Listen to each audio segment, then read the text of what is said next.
Let's have a drink, guys. Good morning and welcome to our channel again. So, ngayon nakikita nyo nag-open ako ng isang Red Horse can beer. Of course, alam nyo na kung saan natin ito gagamitin. Pero ito transfer natin ng laman para we will drink that later. O, diba? So, ayan. Magkakaroon tayo ng Red Horse beer cake. Dito ipapakita ko sa inyo kung paano ko na-achieve ang color red nang walang kahirap-hirap at isang hack kung naubusan kayo ng black na food color. So, yan ang ipapakita ko sa inyo. Kaya panoorin nyo ang ating video hanggang sa huli. So, eto na nga. May nag-comment sa inyo dyan na ang sabi nyo is, ito ang pinakamadaling cake. Yes, true. Ito ang pinakamadaling cake. Dahil ito pong order na ito ay rush. Gabi siya sinabi na at kinabukasan ng alauna din ang kuha. So, meron tayong 3 layers dito sa ating cake. As you can see, moist chocolate lang itong ating cake dahil nga na-rush siya. So, wala na akong time gumawa ng chiffon cake. So, ayan. Moist chocolate lang. Ang ating filling ay same lang sa ating frosting na whipped cream at ito ay whip it at combination ng Everwhip. O diba? So, very easy nga lang ito, guys. So, pwede nyo itong gawin sa bahay nyo ngayong Father's Day. So, ayan. Ito na, nilalagay na natin ang ating mga cakes. At nilagyan ko syempre ng barbecue stick para sure tayo kasi mataas itong ating cake.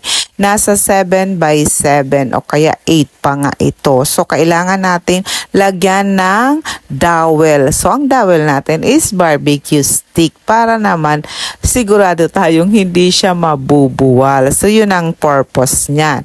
And then, ito na, i-crumb coating muna tayo. So, ayan mga newbies, huwag kakalimutan, mag-crumb coating muna ng ating cake. Mas sigurado ito kaysa sa ibibigay nyo na lahat or ilalagay nyo na lahat ang frosting. So, i-lock in lang muna natin ang mga crumbs bago tayo mag-final coating. So, ayan. Kailangan mag-crumb coating. This is a very important phase or very important part. Pero kung ito nga sabi ko sa inyo, kung master na kayo, so you can skip this part. O, diva bongga, may pa-English ang lola nyo. So, ayan na, habang kinakram coating natin is kailangan nating ipantay na ang ating cake for the preparation of final coating. Oh, bongga. So, ayan, kung saan may kulang, doon ang paglagay ng frosting. In a way, mas makakatipid kayo dito sa frosting. Okay? At sa food color na din at maa-achieve nyo na talaga ang red. Kasi, before pa, marami na talaga nagre-reklamo na hirap silang kulayan na red. Pero sa ngayon, sa dami-dami ng tutorial na lumalabas, sa dami-daming nagre-reels or sa dami-dami nang nag-vlog about cakes, perfect na nila. Pero papakita ko pa din sa inyo. Wala tayong magagawa. Ito yung ating video. O, diba? Ang dami-dami na. Natabunan na ang lola niya. Pero okay lang, may nanonood pa naman para dyan sa mga 100 person na nanonood. Ito ay para sa inyo, o diba?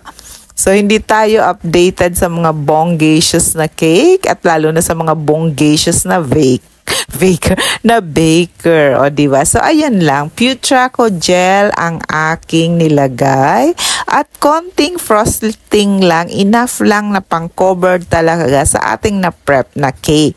O, ayan. So, ganun lang ka-easy, o, diba? Nung panahon na nagbe-bake, talagang ang daming nagtatanong nito kung paano nila ma-achieve ang red. So, hirap na hirap. Pero ngayon parang hindi na, magic na lang. Mongga. So, ayan nga. So, ito na. Nagpre-prepare na tayo at ready na tayo at ilalagay lang natin ito sa ating piping bag. Ilalagay natin to sa piping bag para mapantay natin. So, marami na rin akong napapanood na hindi na nila nilalagay sa piping bag kasi sayang nga yung piping bag. Okay. Yun naman ay kung okay lang sa inyo. Sa akin di okay, kaya ilagay natin sa piping bag. So, kanya-kanya tayong strategy dito para mas madali nating ma-achieve ang ating gusto sa ating mga cake. And by the way, thank you sa aking client na umorder nito kahit rush talaga namang tuloy-tuloy lang. Walang reklamo sa prices. O, diba? So, yan, inilagay na natin sa ating cake. Ganyan lang. Hindi siya dikit-dikit, may mga spaces kasi mapi-fill in lang din yan pag in-scrape nyo na. So, no need na idikit-dikit nyo talagang pagkalagay ng red kasi matatanggal din yan. So, ayan, gagamit tayo ng smoother pero unahin natin sa taas gamit ang ating spatula.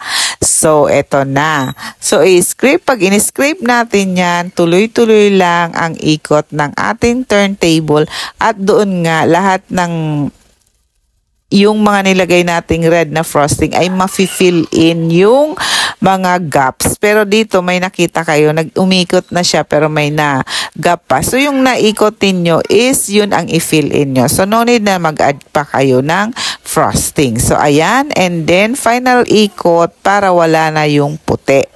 So ayun. So, ito na nga guys. So, almost finished na tayo sa paglagay ng frosting. Yan, red na. Lilinisin na lang natin. At papantayin natin ang sa ibabaw ng ating cake. Para naman, kahit lalagyan pa rin natin yan ng white, pero pantayin pa rin natin. So, linisin natin ang gilid. So, ayan. Almost ready na po ang ating cake. So, tignan nyo naman, red na red ang kulay. Okay? Pinasadahan ko pa ng isa. Mukhang hindi pa ako nun satisfied. Ganon. So, ayan. Okay na yan.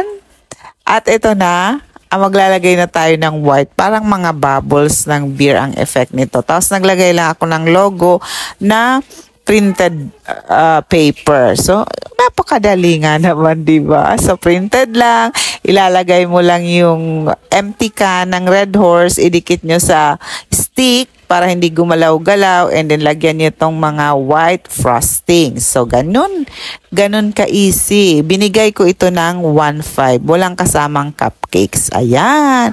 And then, nagkulay din ako ng yellow para may effect. May iba namang kulay. So, ayan, haluin lang na, hindi siya tunay na halo, hindi siya halong-halo, parang ma-effect-effect lang ba. So, ganyan lang ang ginawa ko dyan sa ating cake. Ulitin ko, 1.5 po ang pagkabigay ko nito. Dati ko pong customer. Ito naman, naglagay tayo ng border ng kulay black, but wala, ubusan pala ako ng black food color. Gabi nga to, wala na akong mabilhan. So, ngayon, ang ginawa ko, nilagyan ko siya ng konting gin, i-shake-shake nyo lang, isang hack ito mga guys. Then, i-brush nyo doon. At ito na ang resulta. Ayan. Kung hindi ka pa nakapag-subscribe sa aking channel, please subscribe. At kung nagustuhan mo ito, i-like mo. Thank you. Yun lang. Bye!